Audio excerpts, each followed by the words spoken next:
patibay pagsaligan. Itong kapanahunan natin, nakadamit tupa. Sila nang kakasal ng parehas na lalaki at parehas na babae. Di ba? Noon hindi nangyayari yan. Pinatay nga ng Panginoon, hinatulan nga ang dalawang syudad, ang Sodoma at Gomora sa gawang niyan. Ngayon sa ating kapanahunan, pagkakaisa yun. Paano kung pagkakaisa yun? Parehas, kung sa magneto, parehas na S, paano didikit yun? Magkakaisa yun. Parehas na North, paano magkakaisa yun o magdidikit yun? Nakita nyo kapatid, magbubuntun ng mga guro ayon sa mga masasamang kita nila para nang sa magkagay, magawa nila ang ganang sarili nila, hindi ganang sarili ng Ama. At dito kapatid, tunay din at sinasabi, pinapayuhan tayo ng Panginoon na humuhiwalay tayo sa kanila. Huwag mong batiin, huwag mong papatugin sa inyong bahay dahil hindi nananahan sa aral ni Kristo, dahil ang aral ni Kristo sa Ama at sa Anak. Ang mga daladala nito, tignan nyo, ano ang mga daladala? Kundi pangalan ng Ama, wala ng Anak. Kundi pangalan ng Anak, wala ng pangalan ng Ama. Kundi minsan, pati Ama at Anak, wala na. Kita mo? Di ba? Anong pananampalataya mo? Born again. Saan ang pangalan ng Ama at ng Anak? Itunay po na sinasabi ng banal na kasulatan, na tunay na sinabi ng ating Panginoon Kristo at inihula ni Propeta Isaias, ang bayang ito ay ginagalang lang ako ng kanilang mga labi. Datapot ang kanilang mga puso ay malayo sa akin, na ang kanilang pinakaaral ay mga salita ng mga tao, aral ng tao. Nakita mo kapatid? Talagang hindi makatotohanan at hindi katanggap-tanggap ang pag-ibig ng mga tao pagpaparangal sa mga Panginoon. Dahil hanggang bibig lang. Pero yung proseso na pagkikilanlan, ayaw nila. Dahil nga po, iba ang kanilang Ama. Ngayon kapatid, paano ang aral ng sino mang nagpapatuloy at hindi nananahan sa aral ni Kristo? Ito na po, ito yung mga aral nila. Ito yung mga aral nitong hindi marapat sa kaligtasan, kundi sa kapahamakan. Datapwat kapatid, may panahon pa kung sila'y mga sisisi at mga babago. Sulat po na Apostol Pablo sa unang kay Timoteo, Kapitulo 1, talatang 6 hanggang 7. Na pagkasinsay ng iba sa mga bagay na ito'y nagsibaling sa walang kabuluhang pananalita, na nagsisipag-natang maging mga guro ng kautusan, bagamat hindi nila natatalagtad kahit ang kanilang sinasabi, kahit ang kanilang pong tiwalang pinatutunayan. Nakita mo kapatid, andun na sa katotohanan nito. Pero nagsibaling pa sa walang kabuluhang pananalita. Sa paanong para itong nakapangyari sa atin? Mga guro, mga ministro na napakagagaling, pero sa sobrang galing nila, nagpasok ng ikangahitwang nakakapahamak na pananampalataya. Sa paanong paraan? Ating nabasa kanina, sampalatayanan mo ang ating Panginoon Kristo, Panginoong Hesus na Kristo ang anak ng Diyos, upang sa pagsampalataya magkaroon ka ng kanyang ng buhay ng kanyang pangalan. Ngayon, isang ministro o maraming ministro ang tumayo dito at nangaral, tanggapin mo na si Kristo ay anghel ng Diyos. Nasira na. Nasira na. May mababasa ka bang anghel ng Diyos? Si Kristo pagsampalatayan. Kaya ano nangyari? Hiwalayang blow. Di ba? Tapos hindi pala tatapos yan. Tumayo na naman ang mga ministro. Tunay na rin. Ni walang alam sa mga hindi man lang talastas, hindi man lang napag-unawa ang kanilang mga salita, ni ang kanilang pinatatunayan ay tunay pong malayong-malayo na mapatunayan nila. Wala silang buong tiwalang pinatutunayan. Sa paanong paraan? Sabi ng banal na kasulatan, ang espiritu walang laman at dugo. Tapos sila, mga espiritu daw sila na may laman at dugo. Tignan mo kapatid, gaano nila ipinaglalaban ng bagay na ito. Kaya nga, tunay na sila'y nagsibali sa walang kabuluhang pananalita. Kailan salita po ng tao to na kung saan sa hindi nila alam ang katwiran ng Diyos. Nagsumakit silang may tayo ang sarili nilang katwiran. Nakaiba sa katwiran ng Panginoon. Kaya may panahon pa. Kaya nga't pilit natin, ika nga'y pinapangaral nang sa magkagay kung talagang sila ay mga anak ng Diyos.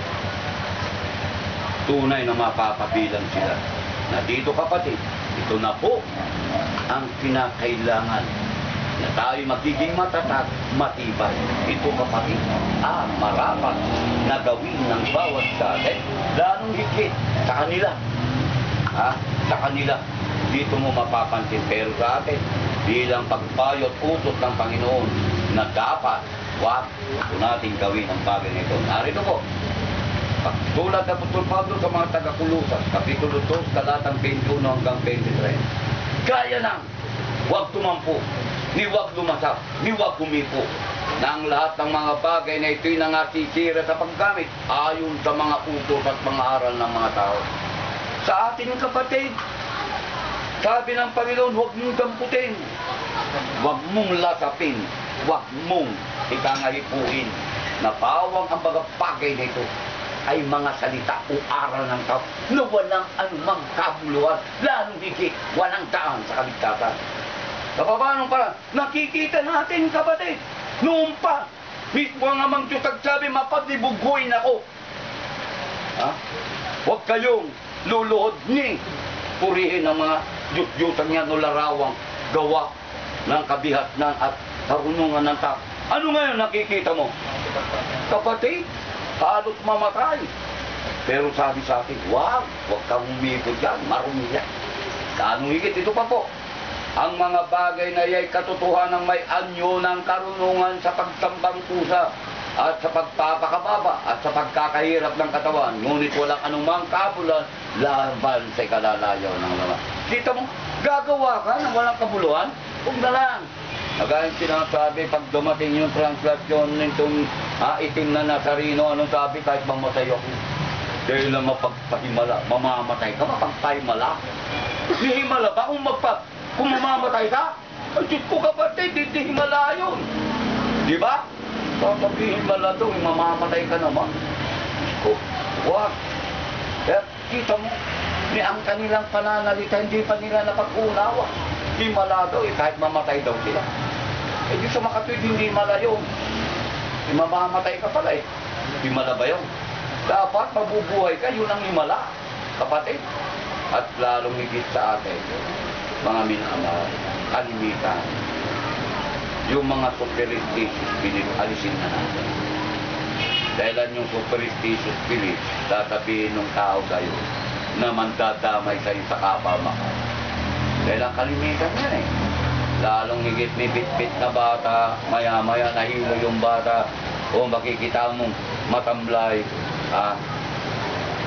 ikaw pa'y naging kasalanan. Binati mo kasi. Kaya nautog mo, lawayan mo nga sa ulo. Kitay tayo niyan. Sabi, huwag mong hipuin, huwag mong damputin. Tapos wala naman mawawala kayo Ang laki, kapatid. Sinisira mo yung aral ng Diyos sa'yo sa aral ng tao. Anong pagpapakitang pagpapahirap ng katawan? Makikita mo sa sobrang pugod kung mapatawad ang kanyang kasalanan. Doon pa lang sa pintuan ng bahay Sambano Kapilya, iluluhod na yan, tumatagap ng luha na parating sinasambit, Panginoon patawarin mo ako dahil na nagkasala ko na. Kita mo yun. Yung tuhod niya ginagawang pa hanggang sa walang kapuluhan lahat, kapatid. At lalong higit kung sinasabi nga na kapatid, nagpipinitay siya. Kalapit na naman niya, panahon na yan. Ngayon, katotohanan, itong papang bago. Dahil lang tiniriya ng Commission on Commission on Human Rights, tiniriya ang mga ginagawa ng mga yan.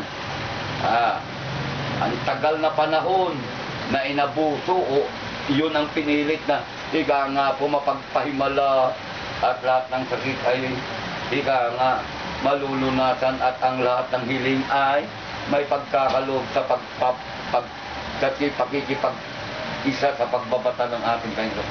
Nagbabata ba sila? O ngayon, sabi ng Papa, hindi na makatwirang gawin natin yan. Bakit ang dami pa? Ha? Paano kasi nakikita ng mga correspondent o yung mga reporter sa iba't ibang bansa na pupunta dito? Ha? Noong nakaraang Merkulis na nga po yun na nga. Paunang tanda na ika nga po, kwarisma na naman daw. O yung ibig sabihin ng kwarisma, sabi, summer yun Hindi naman patungkol sa religion Ha? Ngayon, sa kanila raw, sa mo mababasa sa banal na kasulatan na pagsapit ng Biyernes, huwag kang mag-uulam mo kakain ng laman ng anumang hayop. Kita mo, sa mo mababasa yan. Na nagbibigay sila ng kautusan at aral na dapat sundin, talimahin ng mga tao. May mababasa ka ba? May pinagbawal ba? Panginoon na pagdating ng ganito, huwag kang kakain ng galaw. Sila lang Saan mo mababasa at katibayan yan? Kaya't ibang aral, ibang utos ng tao. Kung ito kapatid, mawawala yung pagpipinitensyon niya. Na kung kagaya ng Kristo ang ipapagawa sa mga nagpipinitensya ito, maliwanag pa sa sikat ng araw, hindi nila gagawin. Lalo-lalo na yung pagpapapako. Yung mga nagpapapako artistic way lang para makita naman paano? Kukuha ng pakong ikangay, hindi naman masyadong nakakasakit. Papako lang, pero nakatuntong naman ang paa. Ang pagkapako ng ating Paiso Cristo pati paa pinako Ang laki-laking pako parang pako ba ng release ng train yung mga pinapakong mga tao. Tapos sabihin mo, pagkakit ng alas 3 ng hapon at hindi pa namatay yung mga pinakong yan, balian mo ng buto para mamatay. Maliwanag sa sikat ng araw, ay nang mapapako yan. Pag sinabi mong patayin kagaya ng Kristo, pero ang Kristo hindi namatay dahil mag-alas 3 na mati. Nawalan na ng hininga o buhay.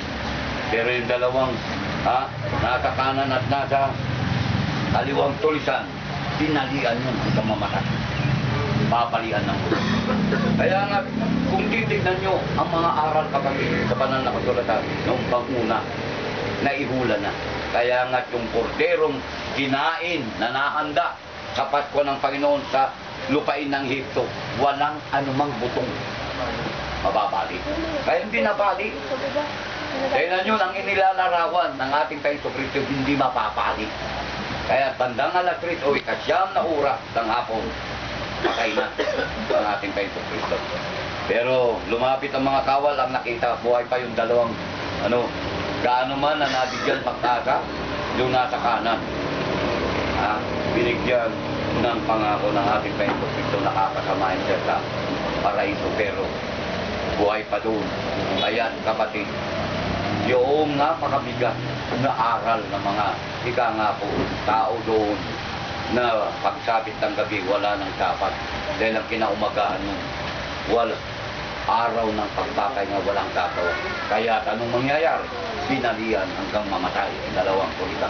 Pag sabihin mo yung mga magpipilitin siya, magpapapako yung babalian ka hanggang mamatay, wala nang magpipilitin siya. Kaya kapatid, ito ang kalimit-limitan nakikita sa karamihan na sinabi po dito, mga minamahal na kapatid, dito po sa Tito, Kapitulo 1, talatang 16.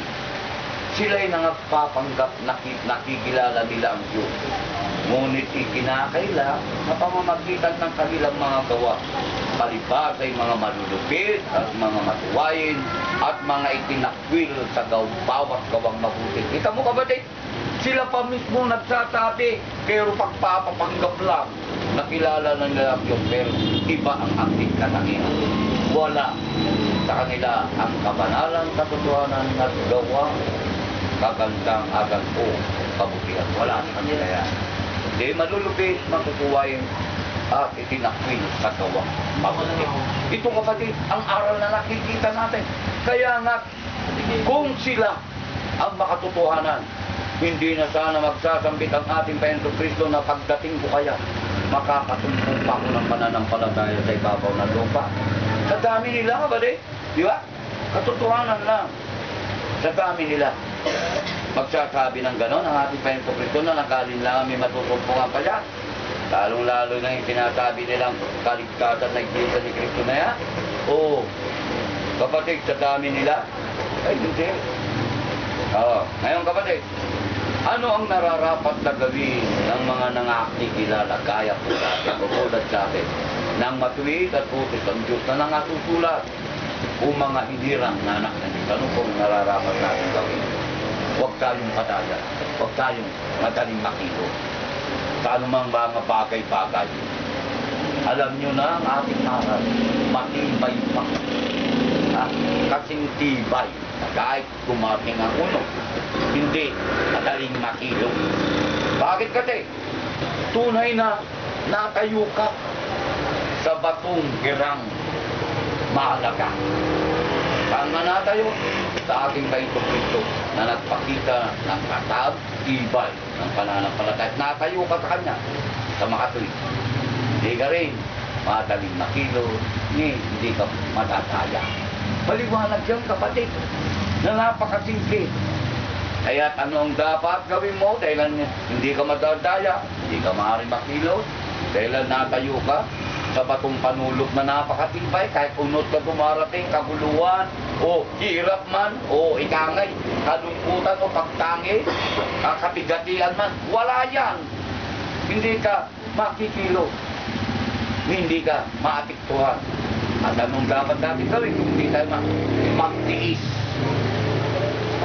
Magtiis hanggang sa wakas, maliligtas tayo. Yun lang, kapatid. Dahil lang tayo, ayon sa Roma ni Apostol Pablo, tayo tumalima.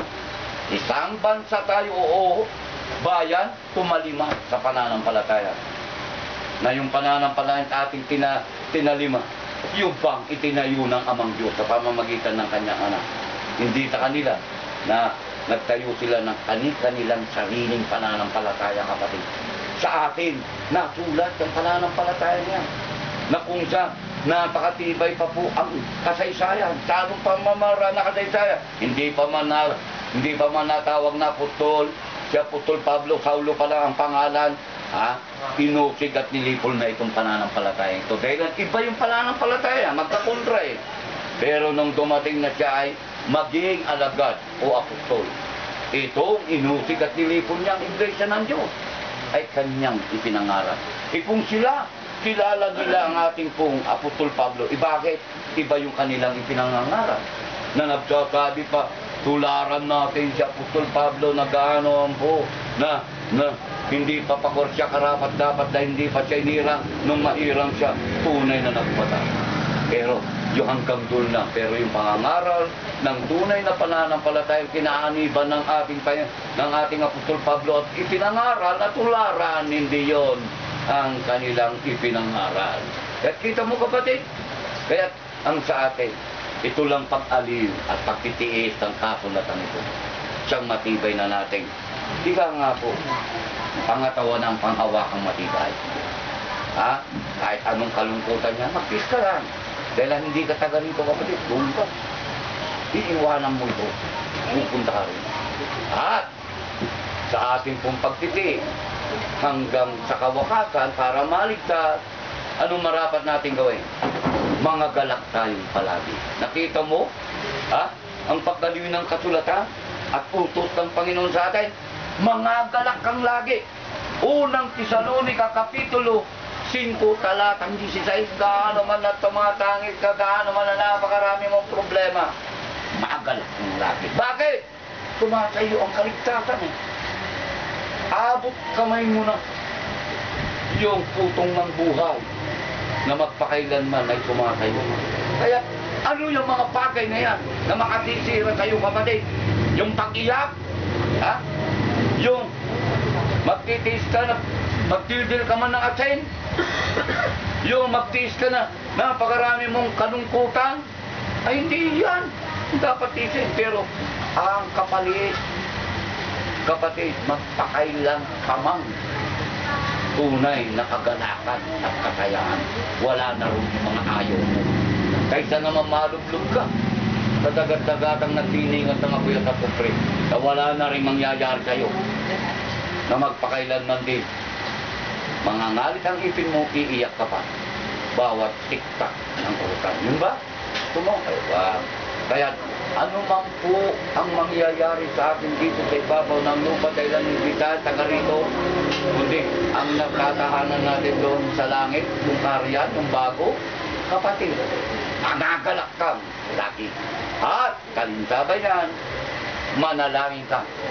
5:17 ng unang Tesalonica. Manalangin kang walang pati. Hindi ibig sabihin yung salitang manalangin kang walang pati, wala ka nang gagawin, hindi kahit pagkain, hindi ka nakakain. Manalangin ka lang, hindi po. Timing. Pagsabit ng umaga, manalangin ka, Panginoon. Salamat po, binigyan mo na naman ako ng panibagong umaga. Dumating ang hapon, natapos po ang umaga na, tunay pa rin. Nakakagalak nga. Papasok na naman po ang gabi, naman mamamahinga kami. Lahat kapatid, dapat ipanalangin, ipagpasalamat sa Panginoon. Di ba?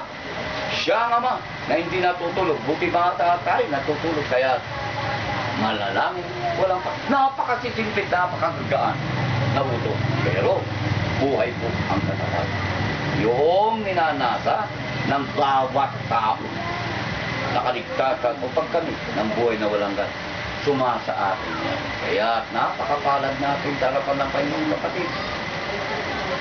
Dito kahit umiiyak ka, pero aaliwin ka ng Panginoon magpakailan-kailan. Dito nagugutom ka, bubutugin ka ng Panginoon magpakailan. Dito nauuho ka, painumin ka ng lubog ng Panginoon magpakailan. Dito ka, anong lahat ng sabi mo rito na ayaw mo? Doon. Kapalaran ang ipagkakalit sa'yo. Kaya mga minamahal na kapatid, lalong-lalo na po ang mga kapatid natin sa iba't ibang dako ng katulungan. O, pinagpala ng Ama na makapaghanap buhay sa iba't ibang dako. Manatili ka sa iyong pananampalataya. Gawin mong lubog. Ang pagluwalhati, paglilingkod sa iyong dakilang lumitas pagkatapos ngayon. Ikaw ay tutumbasan ang napakaraming pagpapala higit na lahat. Yung buhay na nang ikaw ay may panganak na muli nasa tayo na yan. Kunting panahon na lang ang hinihintay mo at ipagkakalit mo. Kaya napalad ang bawat sa ating kapatid. Dahil itong hapong ito, tunay na naman na inalintay ng Ama. Dahil sa napakarami pong kapigatihan dumarating sa ating buhay. Datapat hindi nga natin inaalintay na yan. Bagkus ang inaalintanan natin yung kaligtasan na magmula pa ng itatagang sanglibutan tumasa ating na. Sana'y manatili ito hanggang kawakasan. At ganang diwa, itong ating napag-aralan at pinsan pa po mga minamahal na kapatid, piniling kong tumaytay at mag-aral hanggang awit sa pangalan. O Diyos namin, Ama,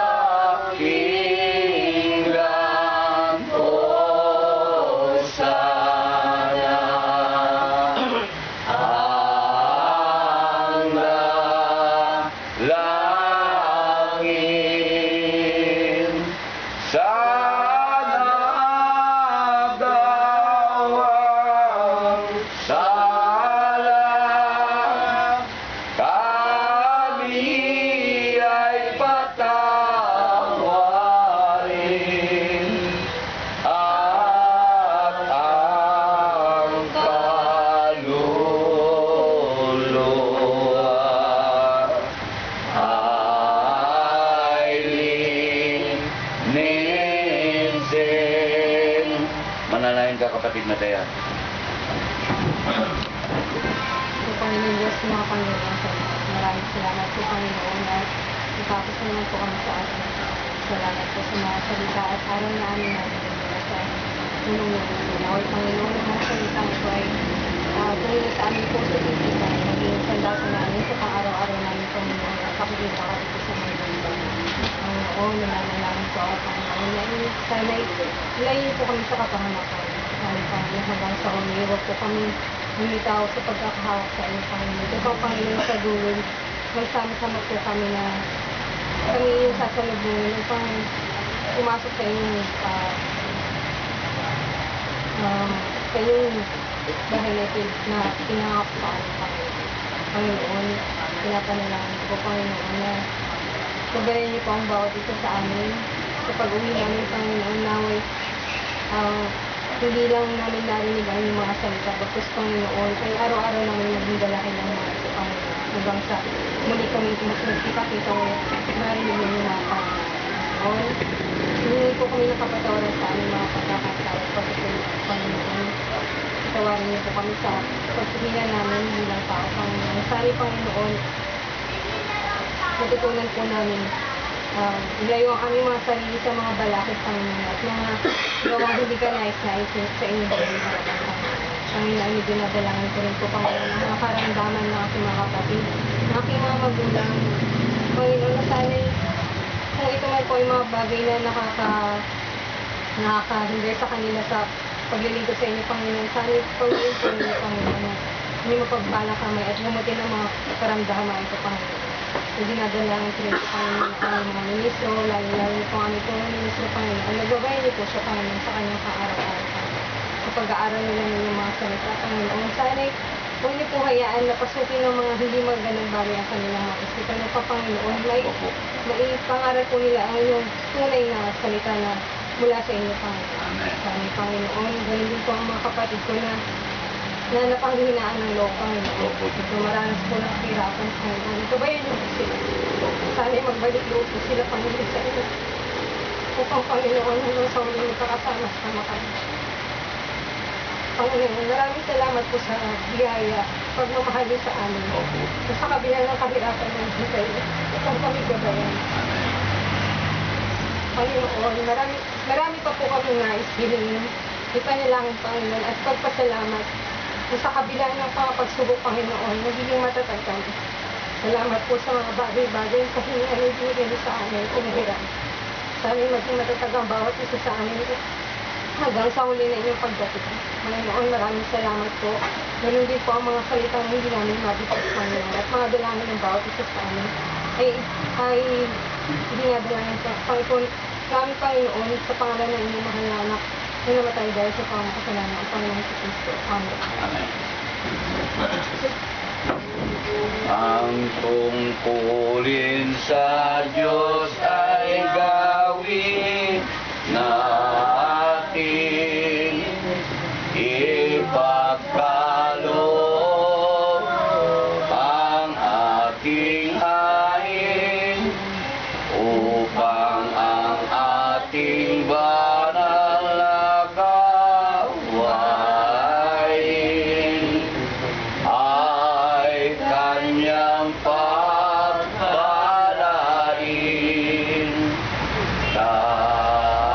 Tayo'y magandog ng panalangin,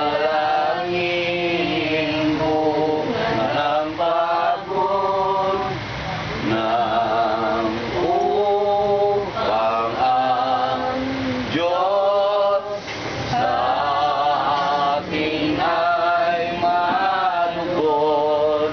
Panginoong Diyos na makapangyarihan sa lahat, muli sa hapon ito, muli na lang po nagpapasalamat sa inyong mga anak Opo. na sa hapon ito ay muli na lang po namin naringgan ang inyong mabuting aral. Amen.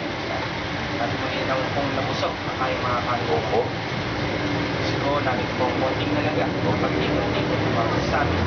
Naway tanggapin nyo sa inyong harapan bilang isang mabangong sa Opo. at hihingin ko po na ang pinanggalingan o ang hanap buhay ng aming mga kapatid ay hindi po pong basbasan. Opo. Ay hindi mo po ba? Amen. At Ama, hinihingin ko po na sa hapon ito, ang aming ministro na hinahingin bilang isang kapat ay natin ang mabuting aral ay gabayan siya patungo sa kanilang tao. O paglalakbay patungo sa kanilang tao. Amen. Ganyan rin po ang aming mga kapatid na nagaling din po sa maraming Opo. lugar po. Kaya niyo po sila ng paulit. At Ama, hindi po kami nakapatawaran sa nagagawa namin kasalanan sa pang-araw-araw, Ama. At patid po namin, Ama, na ang kapatawaran, hindi pagkakalog sa inyong mga anak ko. Ama, Diyos ko, po kami sa inyo. At nagpapasalamat sa anumang problema na tumating sa aming buhay, Ama, ay hindi naman pinakakalimutan, Ama, bagwas ay lagi kami ginagabayan, Ama. Diyos ko, Ama, ng aming mga kapatid na hindi man nakatalo sa hapong ito, Opo. naway, sa susunod na pagtitipon, ay sila rin po maringgan ang mabuting aral, Ama. Alam po namin, nabatid niyo ang kanilang mga katahilanan. Yun na rin po, Ama, hinihiling po ang aming mga kapatid, lalo po ang kapatid ko, Ama, na nasa ospital. Naway na po sige, Opo. maging mga pagpalang kamay. Ang sa ganun ay malagasan po at kumangon sa balik na karamdaman. Amen. Diyos ko, po kami kahit sinili sa balik na kapatid ko mga ito. Diyan po nang imasakit ng mga lalo. At ang lahat ng ito kami hinihiling. Sa dakilang pangalan ng iyong anak, si Jesus, siya kami tagapagligtas. Amen. Amen. Tuluyan.